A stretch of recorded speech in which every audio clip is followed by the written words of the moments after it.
இன்றைக்கி மொச்சை குழம்பு வைக்க போகிறேன். மொச்சை குழம்புக்கு தேவையானது என்னென்னு பார்த்துக்கலாம். மொச்சை ஒரு காஞ்ச மொச்சை இருக்குல்ல, வெள்ளை மொச்சை, அதை 1/4 கப் எடுத்து ஊற வச்சுருக்கேன். சின்ன வெங்காயம் ஒரு 10-15 சின்ன வெங்காயம் குட்டி குட்டியாக கட் பண்ணி வச்சுருக்கேன். கருவேப்பிலை, தக்காளி, முருங்கைக்காய் எடுத்திருக்கேன் மொச்சை கூட போடலான்ட்டு. அப்புறம் பூண்டு, 2 பல் பூண்டு கொஞ்சம் பெருசாக்கனால கட் பண்ணி வச்சுருக்கேன். இது தேங்காய், 2 தேங்காய் பத்தை எடுத்து கட் பண்ணி வச்சுருக்கேன். இவ்வளோதான். சாம்பார் பொடி போடணும், அது போடும்போது காமிக்கிறேன் உங்களுக்கு. இதை இப்போ நாம் இந்த மொச்சையை ஃபஸ்ட்டு குக்கரில் ஒரு 2 விசில் வச்சு வேக வச்சுக்கலாம்.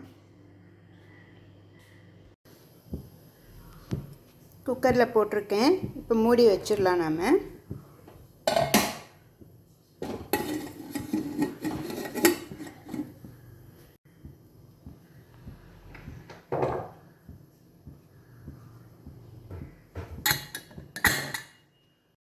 மொச்சை நல்லா வெந்துருச்சு பாருங்கள். ஒரு லெமன் சைஸ் புளி எடுத்து ஊற வச்சுருக்கேன். இப்போ பார்க்கலாம் எப்படி செய்கிறதுன்ட்டு. இப்போது ஸ்டவ்வில் ஒரு குக்கர் வச்சுருக்கேன். ஒரு 3 டேபிள் ஸ்பூன் எண்ணெய் ஊற்றியிருக்கேன். எண்ணெய் காஞ்சதுக்கப்புறம் கடுகு உளுந்தம் பருப்பு போட்டு பொரிய விடலாம்.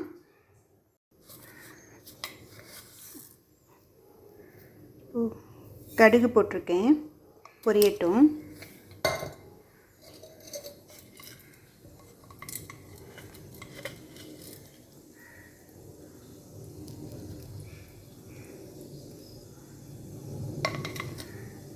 கடுகு நல்லா பொரிஞ்சிருச்சு.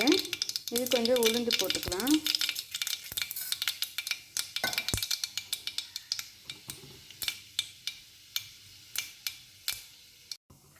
உளுந்து நல்லா செவந்ததுக்கப்புறம் இந்த கட் பண்ணி வச்சுருக்கோம்ல வெங்காயம், அதை போட்டுக்கலாம்.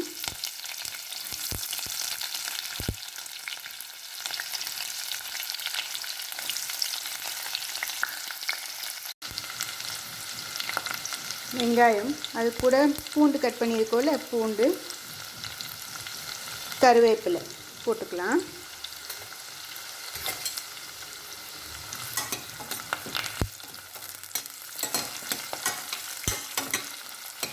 கொஞ்சம் வதங்கினதுக்கப்புறம் நம்ம அந்த தக்காளி ஆட் பண்ணிக்கலாம். கொஞ்சம் வதங்கிடுச்சு. இப்போ தக்காளி ஆட் பண்ணிக்கலாம்.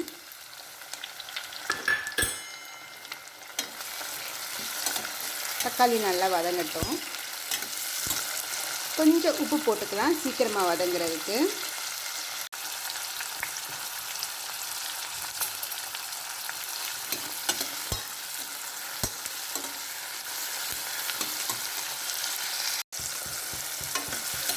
தக்காளி நல்லா வதங்கிடுச்சு. இது கூட நம்ம இந்த முருங்கைக்காய் எடுத்து வச்சுருக்கோம்ல, அதை போட்டுக்கலாம்.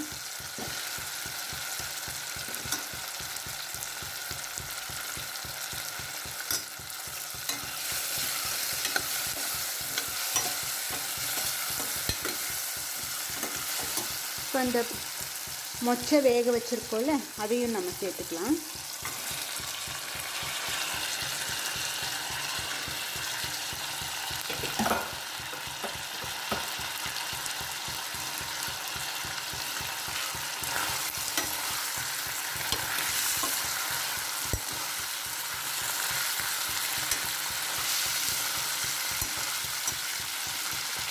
இப்போ வீட்டில் அரைச்சி வச்சு மிளகாய் பொடி ஒரு 3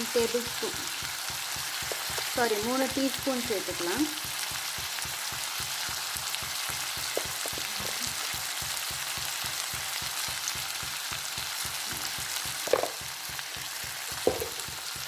இது நல்லா வதக்கிக்கலாம்.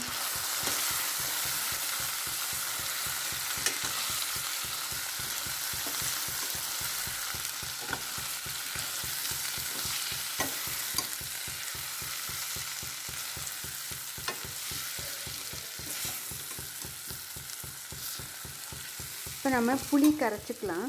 கரைச்சிட்டு அதையும் நம்ம ஊற்றிக்கலாம். புளிங்கிறது அவங்கவுங்க விருப்பத்துக்கு ஏற்ற மாதிரி. கொஞ்சம் புளிப்பாக வேணும்னா ஜாஸ்தியாக சேர்த்துக்கோங்க. நாங்கள் கொஞ்சம் கம்மியாக தான் சேர்த்துப்போம்.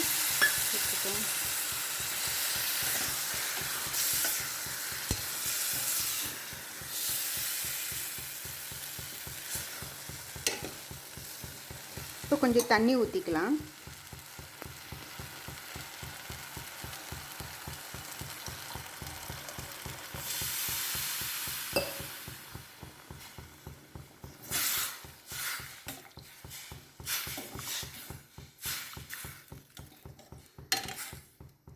குக்கரை மூடி வச்சு ஒரு விசில் வந்தால் போதும். ஏற்கனவே பயிறு வெந்திருக்கு. முருங்கைக்காய் இருக்கிறனால சீக்கிரமாக வெந்துடும். அதனால் ஒரு விசில் வச்சு ஆஃப் பண்ணிடலாம். குக்கர் மூடிட்டேன். ஒரு விசில் வரட்டும். வேகிற நேரத்தில் நாம் இந்த தேங்காய் அரைச்சி வச்சுருக்கோம்ல, தேங்காவை நைஸாக அரைச்சிக்கலாம். ஒரு விசில் வந்து ஆஃப் பண்ணிட்டேன். ஆஃப் பண்ணிவிட்டு திறந்து கொதிக்க வைக்கிறேன். இப்போ அது தேங்காய் அரைச்சிருக்கோம்ல, அதை நம்ம ஊற்றிடலாம்.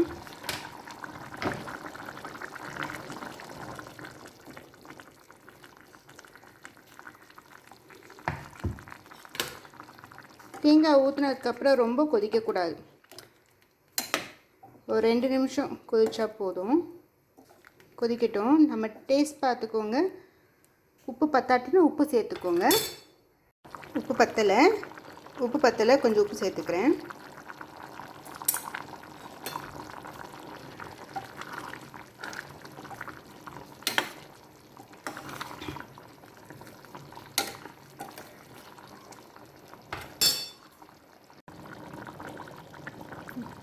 ஒரு 2 நிமிஷம் நல்லா கொதிச்சிருச்சு. போதும், இதோட ஆஃப் பண்ணிக்கலாம்.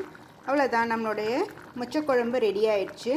இது நம்ம சாதத்து கூட பிசைஞ்சு சாப்பிட்லாம். கூட கீரை கூட்டு வச்சுக்கிட்டா ரொம்ப நல்லாயிருக்கும். மீதி இருந்துச்சுன்னா நைட் நம்ம தோசை கூட தொட்டுக்கலாம். நீங்களும் ட்ரை பண்ணி பாருங்கள். ட்ரை பண்ணி பார்த்து சொல்லுங்கள். இந்த வீடியோ பிடிச்சிச்சின்னா என்னோடய சேனலை சப்ஸ்கிரைப் பண்ணிக்கோங்க. தேங்க்யூ.